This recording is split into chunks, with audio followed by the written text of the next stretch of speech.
So, the individuals in this sermon, all members and friends of congregations that I have served, gave me specific permission to share their thoughts. And their reflections are responses to specific questions that I asked regarding their experience with chronic illness, mental illness, invisible illness, pain, depression, anxiety, grief, or suffering. Their names and some identifying details have been changed. Please know that pastoral conversations that I, as your minister, have with you are private and kept in confidence.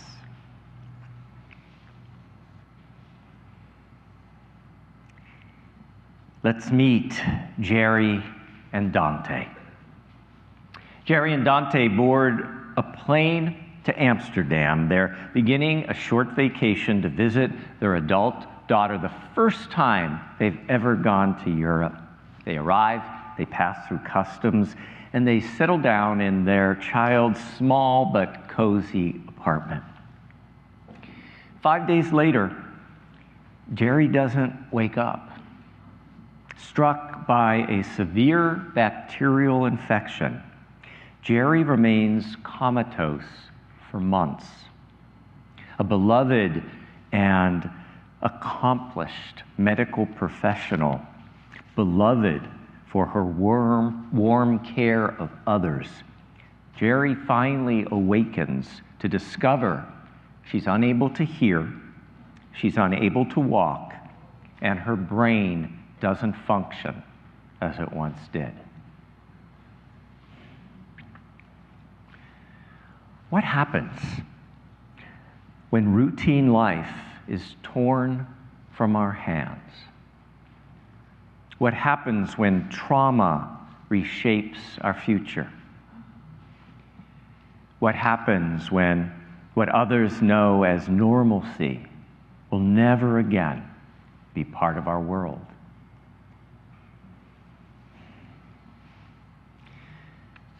Several years later, Jerry writes, "My life is so different now from what it was before that I often feel like I went to sleep one person and woke up another. I imagine that this might be true of a lot of illnesses, but having a bunch of holes in my brain, together with the dual handicaps of balance loss and deafness, certainly makes a change." Thrust into the role of now a permanent caregiver, Jerry's spouse Dante became aware of a difficult truth. He says, "I guess that there are many hands to help out in a crisis, but long term, it's different. Some visitors who came frequently for some time after Jerry's acute illness had to stop because of their own health problems or other concerns took precedent. Some people, like professional colleagues who were used to interacting with Jerry in a defined relationship, don't visit anymore now that that relationship has ended." There are many hidden ramifications when acute situations morph into one that is extended or chronic. There's specific impediments now to being Jerry's friend, Dante observes. "Jerry and I lead restricted lives, which makes us a bit boring compared to others who have much fuller lives. We can't travel or reciprocate favors very much. And large gatherings don't work anymore because it's so easy for people to form conversations that exclude her." Jerry adds, "Nothing bothers me more or is harder to avoid than boredom.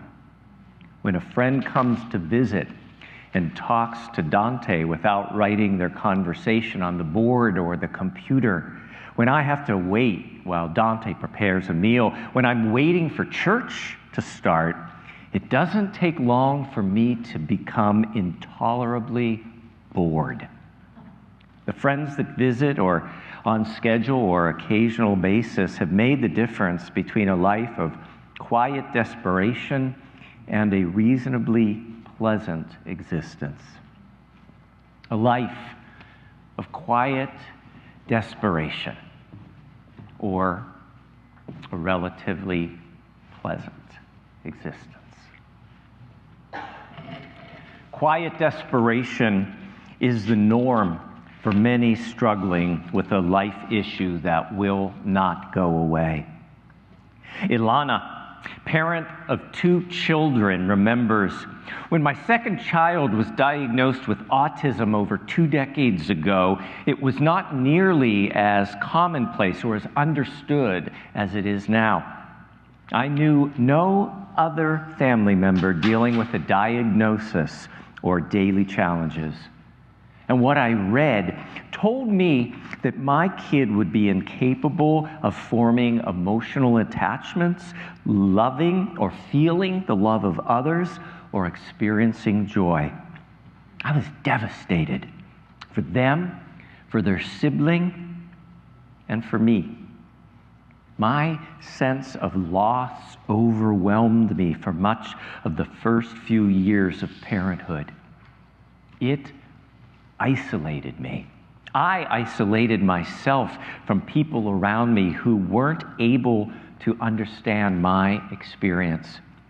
My isolation led to depression that I didn't really understand was depression for a long time. While I presented a fairly happy and functional exterior to those around me, internally the story was a very difficult one. What we observe in people and what people are actually experiencing inside can be 2 very different realities. This can be especially true for many different forms of invisible illnesses, including chronic fatigue and now long COVID. As someone wrote to me yesterday, invisible illnesses. You can feel like crap, but look okay, so nobody quite believes you're struggling. Aquino has suffered from chronic physical pain for over 30 years, almost daily. Aquino says, often the cause of our pain is not outwardly visible to you. Therefore, those around us do not have constant reminders about our suffering. We must choose to either constantly temper our emotions or learn to make frequent, sincere apologies.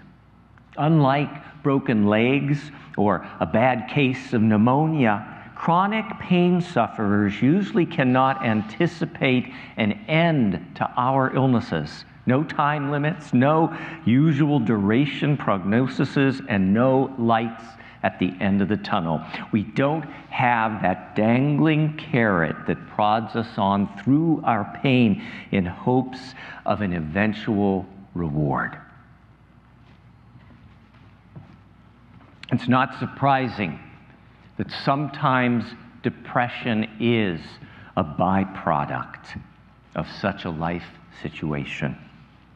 And for some of us, depression is our life situation.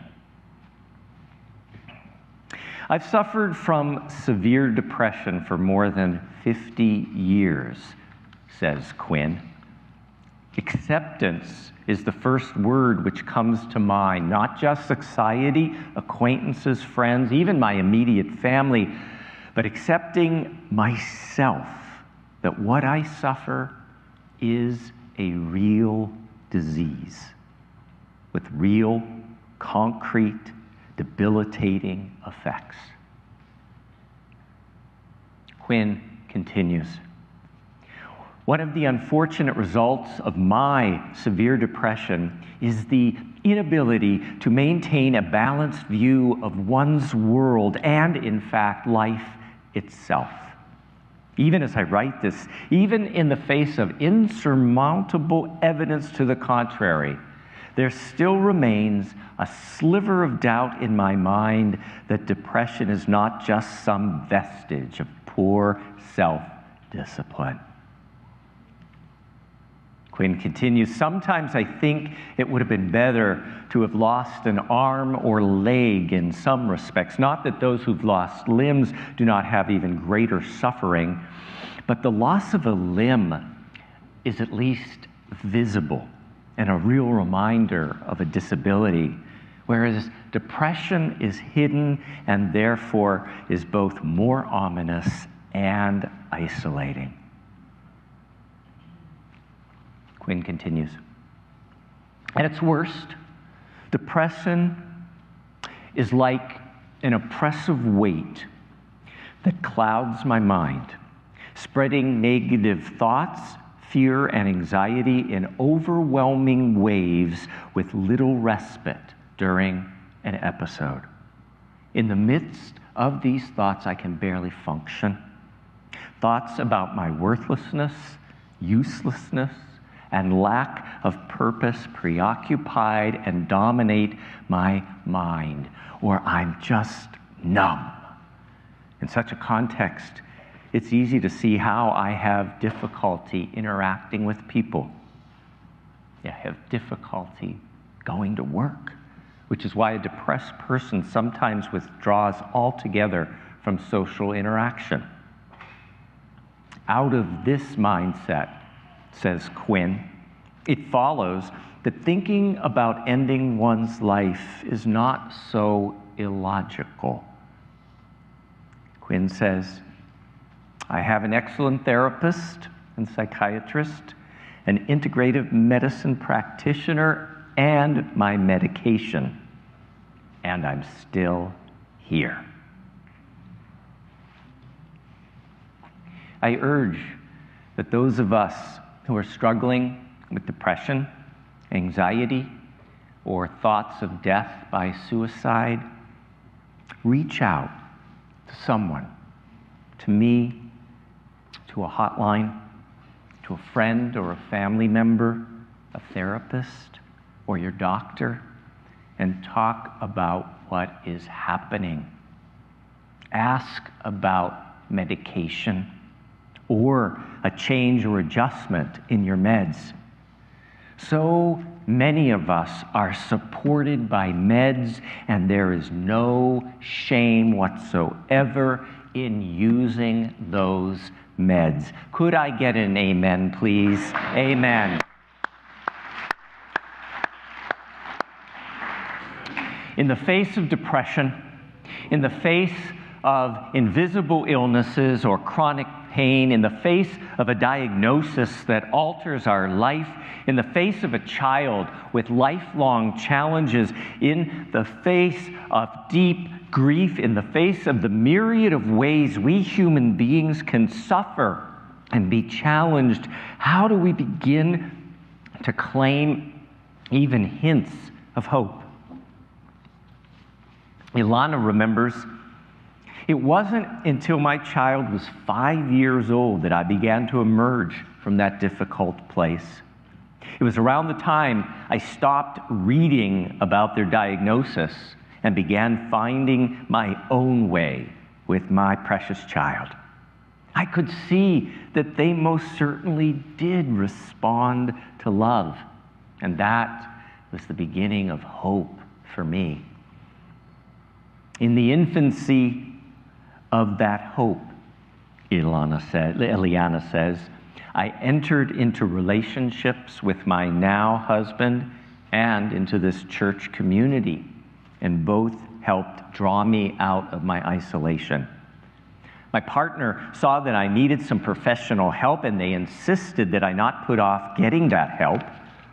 While working on the issues that contributed to my depression, I began to participate in the life of the congregation, and my focus shifted from my own problems and anxieties to those of an entire community. Once again, feeling my connection to other people and things pulled me back into life. Because it was just so easy to help someone else who needed a meal or a ride when the need arose, it somehow became easier for me to accept other people's offers to help me when I needed a hand. First, my loss led to isolation, which deepened into depression. Then re-entry led to a sense of belonging, which deepened into genuine healing and hope.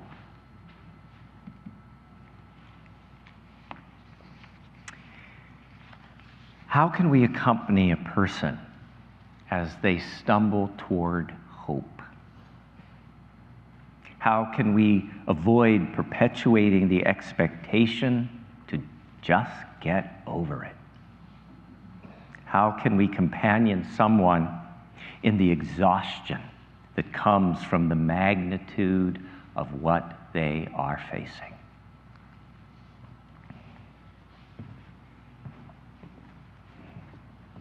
First, perhaps, we need to move beyond our own discomfort, our own need to fix things or to make someone better.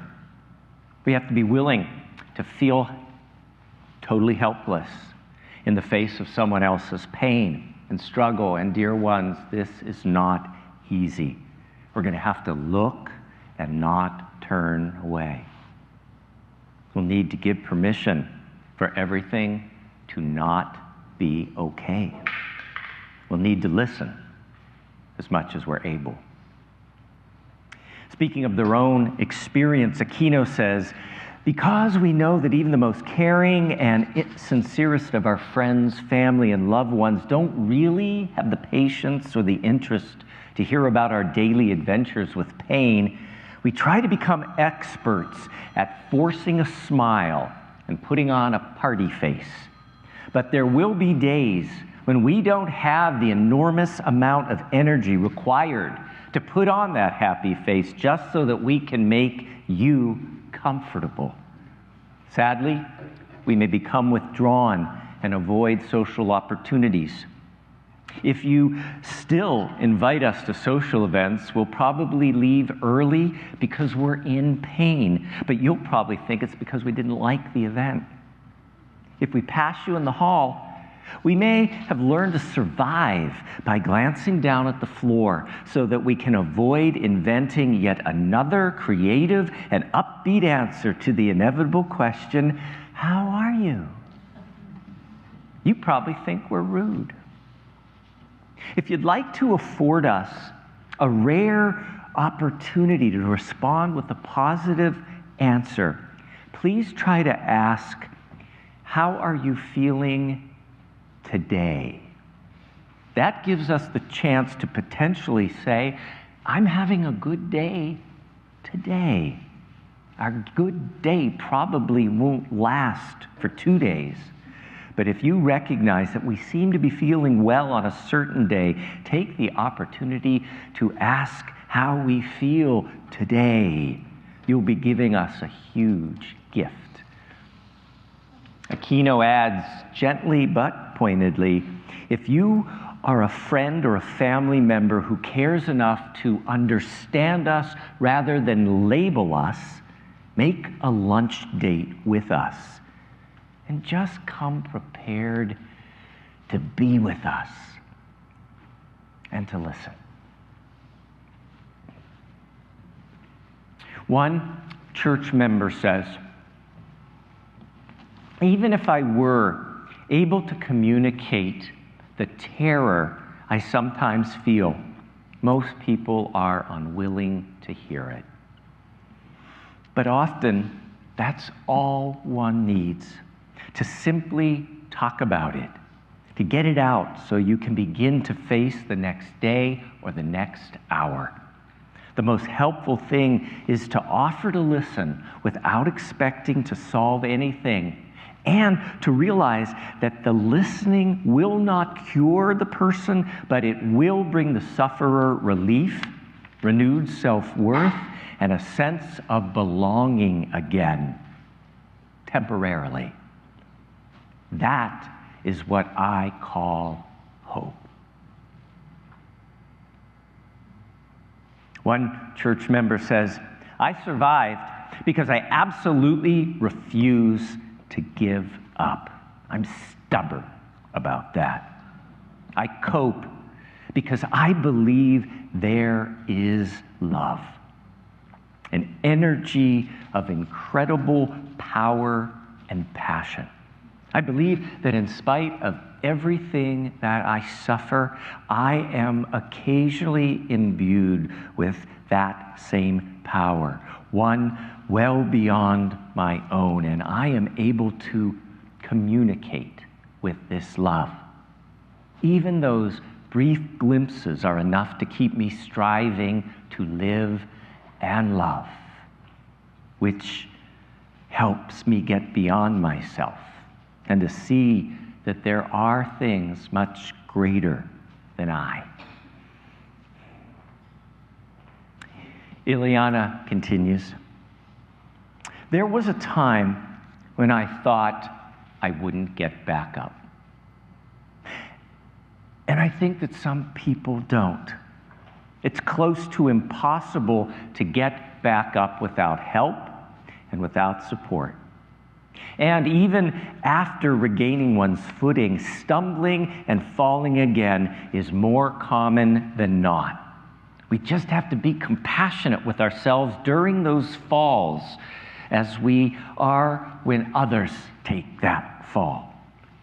Remember that getting help is the flip side of giving help." Ileana continues, "The flames of depression still lick at my toes at times, and that scares me. But even when I feel those shadows encroaching, I don't experience the kind of isolation I once did.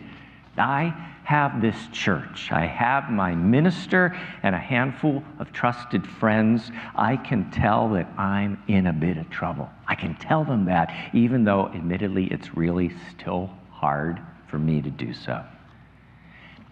And as long as I talk openly with someone, spouse, my doctor, a close friend, I am able to weather the occasional storms and maintain at least a tenuous grasp to all that I know is good and well. My struggles no longer define me. They merely alter my shape periodically." Speaking on behalf of those of us who live with chronic pain, Aquino adds, with a knowing smile, "We can be high-maintenance friends.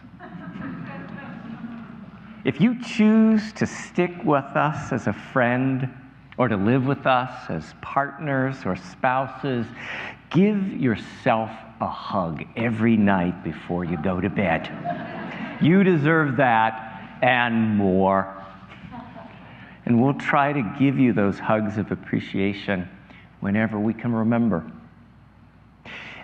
And if we've driven you particularly bonkers on a certain day, have a drink on us. Buy yourself a great new novel.